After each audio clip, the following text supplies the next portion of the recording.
Can a lab be trusted to catch what escaped its own sealed AI tests? And further, can it be trusted to certify its own safety commitments? On the heels of OpenAI's sandbox containment breach, Anthropic ran their own study and reported that 3 Claude models also reached 3 real organizations among 141,006 flagged evaluations. Now here's the claim I'll stand behind. A lab can uncover its own failure, but it should not be trusted to certify itself as safe. Come with me and let's get into it. Anthropic went back through its cybersecurity evaluations after OpenAI's Hugging Face incident, and it found 3 models had reached the open internet and interacted with 3 real organizations. Those models were Opus 4.7, Mythos 5, and an internal test model that has not been released. The earliest incident dates to April, and Anthropic found them by reviewing more than 141,000 evaluations that its own systems had flagged. That number is important because the field has spent years talking about containment as if it were a promise. You put the model in a sandbox, you limit its access, you trust that boundary. But now we have a count, and we also know how the models got through. The entry points were weak passwords and endpoints that required no authentication. These were ordinary holes that had been sitting out on the public internet. Anthropic attributed the exposure to Irregular, the outside evaluator it hired to run the tests. The company said that Irregular had misconfigured the evaluation environment, which let the models touch live systems. That account keeps the immediate fault at a contractor's distance from Anthropic. It may also be correct. The test harness was supposed to contain the models, and the reported failure sits in that setup. Still, Anthropic did choose that contractor and ran the evaluation program, and specifically said that they aren't laying blame on anyone. Outsourcing the tests doesn't necessarily outsource responsibility for where the models end up. Anthropic then hired the independent research group METR to review what it found. And that outside check is the difference between a useful internal investigation and a lab simply grading its own work. Anthropic does deserve credit for publishing the count and dating the incidents and naming how many organizations were affected and bringing it to another group. The disclosure also can't serve as its own safety certificate. Anthropic does remain the institution with the strongest interest in how the event is understood. So yes, a lab can audit itself in the first instance, and it may be the only organization with the logs and the technical access needed to start, but the final judgment does have to come from outside the lab with enough access to actually test the account. Now there's a second set of numbers that shows how far this could go. FAR.AI tested how readily frontier models could be pushed past their safeguards. In FAR.AI's tests, Grok was jailbroken 448 times for about $58 in compute. Gemini came next with 249 successful jailbreaks. Claude, Fable, and GPT-class models largely held. Now that doesn't prove that any model is universally safe, and it does turn resistance to misuse into something that buyers and regulators can compare. One system resisted a given attack, another failed hundreds of times. The experiment had a cost. Someone else can try now to reproduce it.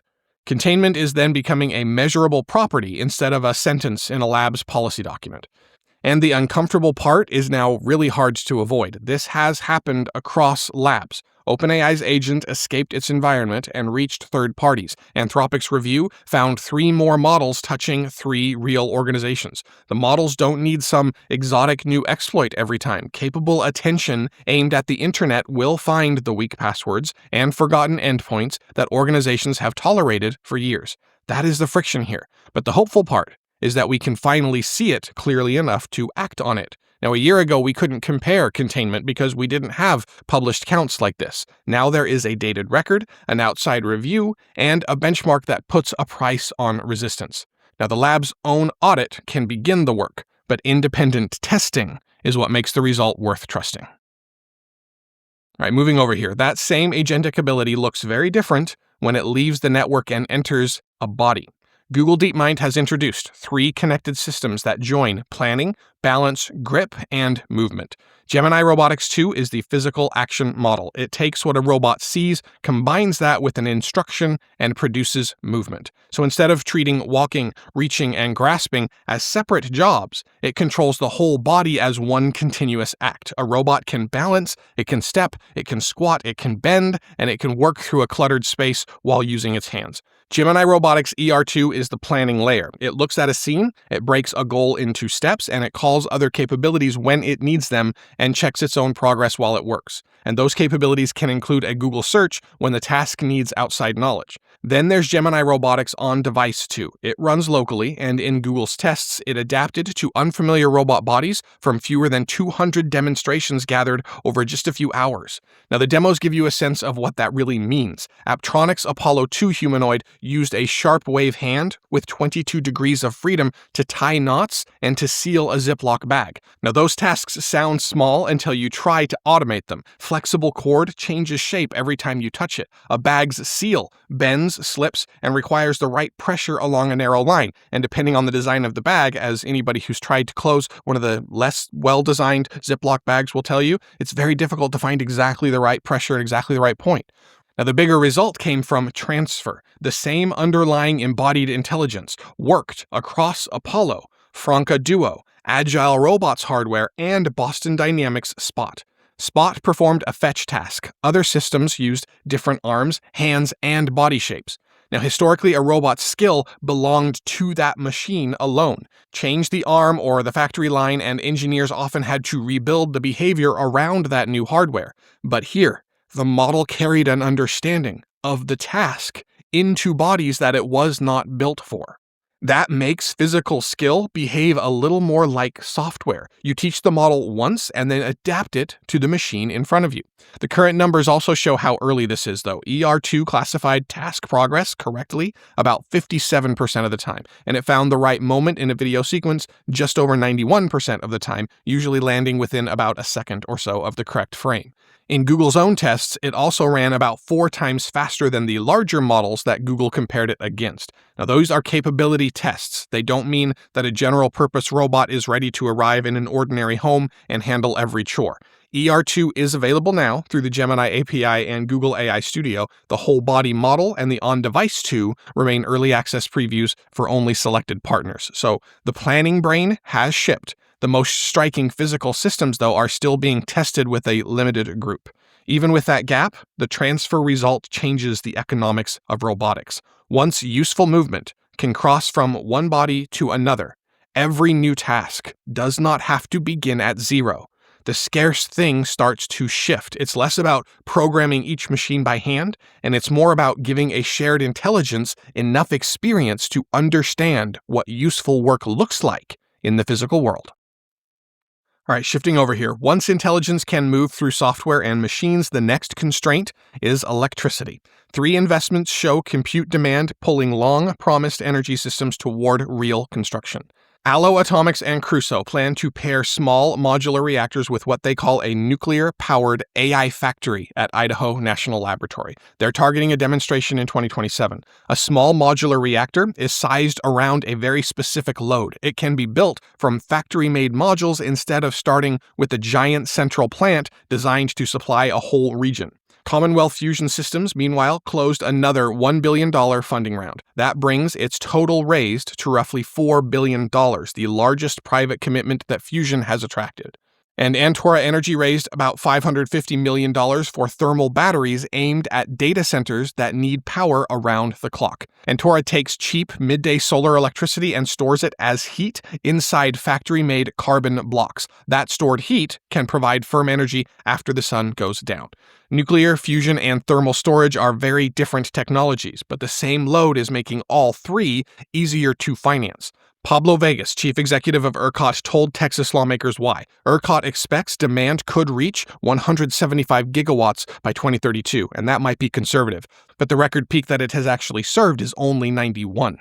The data centers account for roughly 65 gigawatts of that projected increase. That is a real engineering problem. A grid can't nearly double through press releases alone. It needs power plants, storage, transmission, interconnections, crews, and equipment.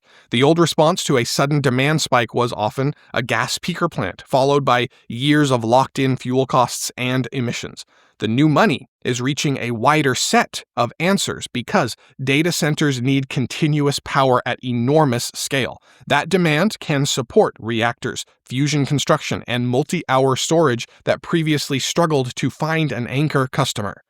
But there's a local question inside the statewide number, and it matters just as much. One campus can strain a transmission poor corner of the grid even when the state has enough generation overall. A large project in a water-poor county can create a burden that the statewide total hides, and communities don't enter those negotiations with equal power. The places with fewer lawyers, less wealth, and less political reach are often the places least able to refuse a project or demand stronger terms that are more beneficial to them. And that is the real justice test. The build-out is necessary, at least until we can figure out some better way to power things. What decides it is whether developers bring the power, pay for the infrastructure they require, and face the same public scrutiny in every community.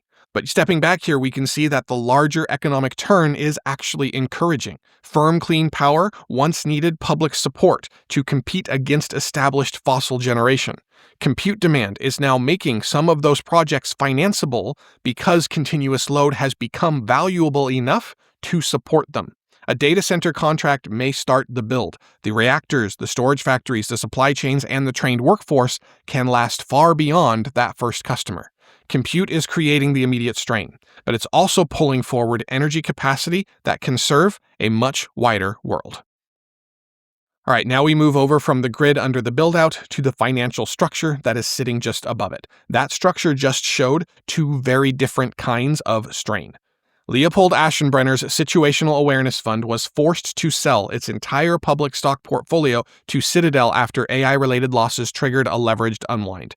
The comparison is Archegos. Archegos was Bill Huang's family office, and it collapsed in March 2021 after highly leveraged concentrated positions moved against it. Margin calls then forced a rapid-fire sale. That is what leverage does. A thesis may still work over 10 years, but the lender wants its money this afternoon.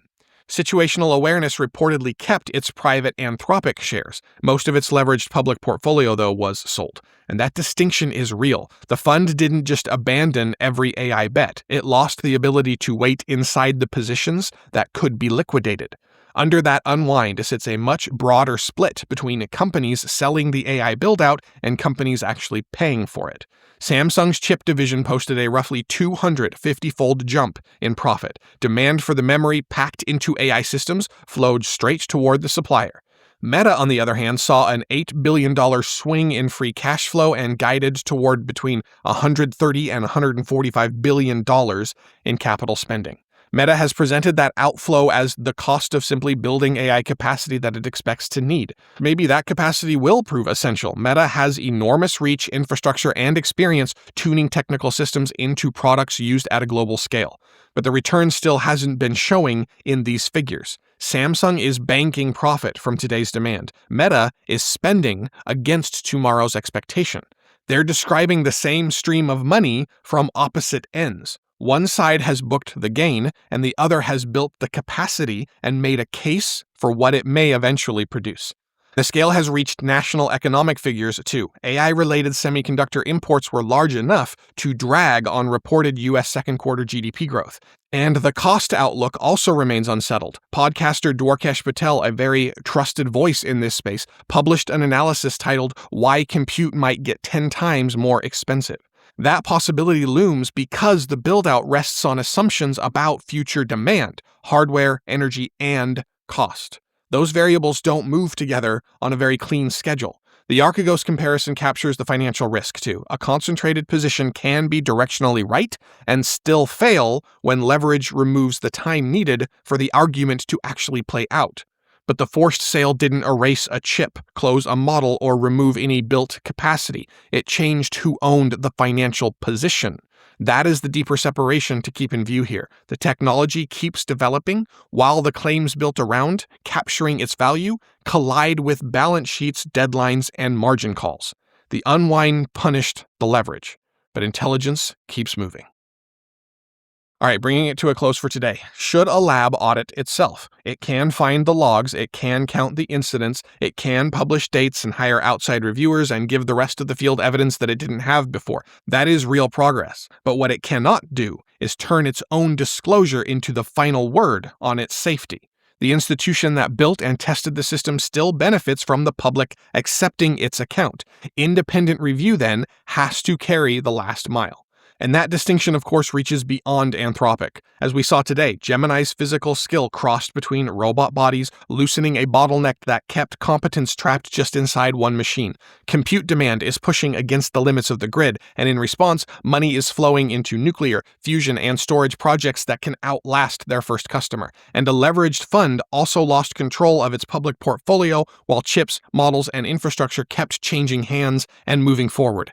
Every story today involved a container under pressure, a test environment, a robot body, an electrical grid, or a balance sheet. The useful response is not to pretend that those containers will never fail. It's to measure where they break, let outsiders check the result, and build the next version from evidence openly. That is why Anthropic's disclosure, as far as it goes, does count, even as we hold its account to a higher standard. We've moved from a world where no one was counting to one where a lab can publish 3 incidents, an outside group can review them, and another evaluator can put a dollar figure on how readily a different model may fail. Now, visibility doesn't solve containment, of course, but it gives us the power to choose better containment and to demand proof. The capability itself is moving fast. Our ability to see it clearly and to audit it openly is starting to move just as fast as well. See you tomorrow.